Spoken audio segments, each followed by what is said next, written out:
Дыбыс. Дыбыстау мүшелері тіл, ерін, тіс, көмей, өкпе, тағы басқа арқылы жасалып, құлаққа естілетін үн. Дыбыстардан сөз құралады, ал әріп дыбыстың жазудағы таңбасы. Ол көзге көрінеді, бірақ құлаққа естілмейді.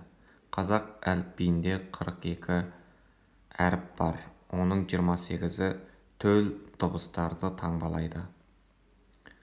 Кірме сөздердегі дыбыстарды мына әріптер таңбалайды.